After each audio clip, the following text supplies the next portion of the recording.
Jordan, a 1-1 draw at home to Halifax. You had a few minutes to reflect on it.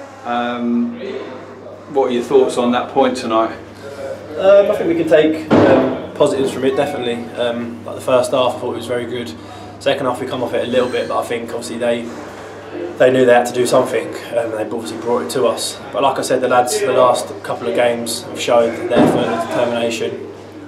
I think you can see that from back to front, and I think the lads are giving it their all. I think the run we're going on is brilliant, and hopefully we can just carry that on to Saturday and play like we are, and hopefully we'll get the 3 points. They're a good side, aren't they? But lost their way a little bit of late, and of course, goals breathe life into teams, and definitely a resurgent second half from them. As far as your own game tonight, you picked up a booking, unfortunately, quite early on. And how did you see the booking first of all? Do you think it was a bit harsh? I did. Yeah, I thought it was a little bit harsh. Seeing it was my first foul, and seeing that there was one that Brett done the same, but he didn't get booking. But I'll just take it. I've got to maybe work on my tackling, and hopefully not keep picking up bookings. But like I said, the effort and determination from the lads was second to none. I thought everyone deserved maybe 3 points in the game, but I was unlucky, so on to the next game. Don't think the referee was a huge factor in the game, largely let it flow when he could, but if there was anything controversial about him, it was the severity of some of his punishments. I think 2 or 3 bookings that another day is just a foul and a free kick, and then possibly 1 or 2 other things, going away without punishment. I guess it's just how they see it at the time, isn't it? Yeah, I think you got to look at it in different ways. Like if we win the game, we don't take any notice of what the referee does because we won the game, so it doesn't really matter. But like I said, the referee wasn't a massive part in the game today. He maybe got a couple of decisions wrong, but he's gonna have them days, So let's carry on. We keep going. And as far as you're concerned as well, I don't know if you're aware, anyone pointed it out to you, but it was your 100th career game this evening. Okay. Somebody worked that one out for you. Yeah. Would you think that the Jordan Roberts playing his 20th, 30th or 40th game would have seen that game out tonight? It makes me feel old, to be fair. Yeah, like all the games come, the lads are feeling tired, but like I said, everyone's doing their work on the training pitch, everyone's doing their work off the pitch, everyone's staying fit. I've got a little niggle, but I'm trying to obviously get through it. A little break soon, hopefully. But like the game's coming up, put your all into it. And hopefully we can get most from the game, and then when we have a break or a couple of games apart from each other, we can rest, recuperate and go again. Just thinking then about that 100 games, obviously the vast majority of them will have been here at Aldershot Town Football Club. You are our longest serving player, as we've discussed before.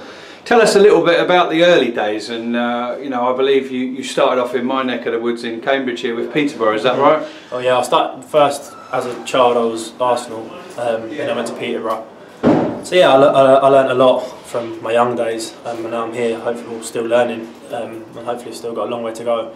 But I never take my foot off the pedal, and hopefully I can carry on progressing, and you never know where I end up. So you've been here, is it about four or five seasons? Yeah. I'm trying to think when it was that Adam Smith was here. Was it during your time or before that? Yeah, he was here when I was here. Yeah. And as far as he's also a wide player, and I think he impressed during his spell here, and he impressed again in terms of the quality leading to the goal tonight. Your thoughts on Adam?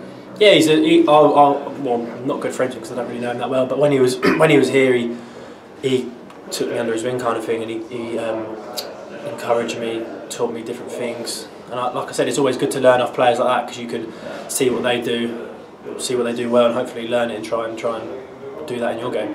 What he does do is sometimes, even when he's got 2 or 3 people marking him, and sometimes that was you were one of the people doubling back on him tonight, as he still somehow manages to get a ball in, and what a delivery it was for the Halifax goal. Sometimes you've just got to say fair play.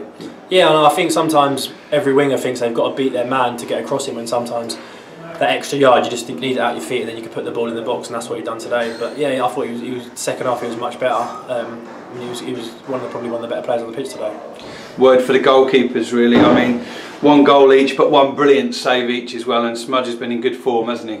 Yeah, I don't know. They do it, to be honest, but credit to both of them. They're very good saves. Obviously, it keeps us in the game and them in the game. If we go in with Brett scoring that, it could be a different game. But credit to Phil on his save, kept us in the game, and got a point, was well deserved. So. And Brett couldn't have hit the ball any sweeter, could he? And he'll be cursing his luck right now. I keep saying to him, I think he probably just somehow needs to shin or scuff one in. He strikes the ball so cleanly, doesn't he? Yeah, that's what I mean. I think it needs to come off his shoulder or something for him to score. But like I said, it was a brilliant save. He was unlucky not to score, so hopefully he'll score soon and get back on his scoring ways. Now we're 6 games unbeaten, and that's certainly the first time that's happened in the last 2 seasons. Now we've had a couple of distinct periods within that. We got results, we got wins largely against the sides below us, and now we've had to tough it out and dig out points against top 7 sides. On Saturday we play at home to Southport. Now they're actually the team below us, but they're 7 points behind us.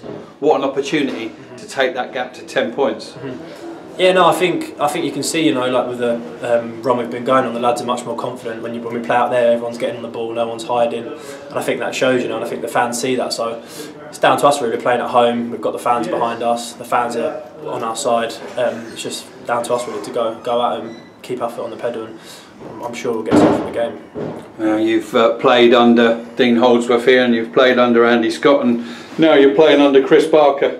What do you reckon on his chances? He's got possession of the shirt right now, hasn't he? Yeah, no, he's doing well, to be fair to him. He's come in, he's been positive, all the lads have been positive, They've not thought they'll sack it off or anything. They've done very well, so it's just down to us to keep playing really, and I think he deserves it, to be fair to him, so it's just whatever the board think, and then you go from there really. Alright, well, congratulations on 100 games, and all being well, we'll see you Saturday. Thank you, cheers mate. Cheers, Jordan.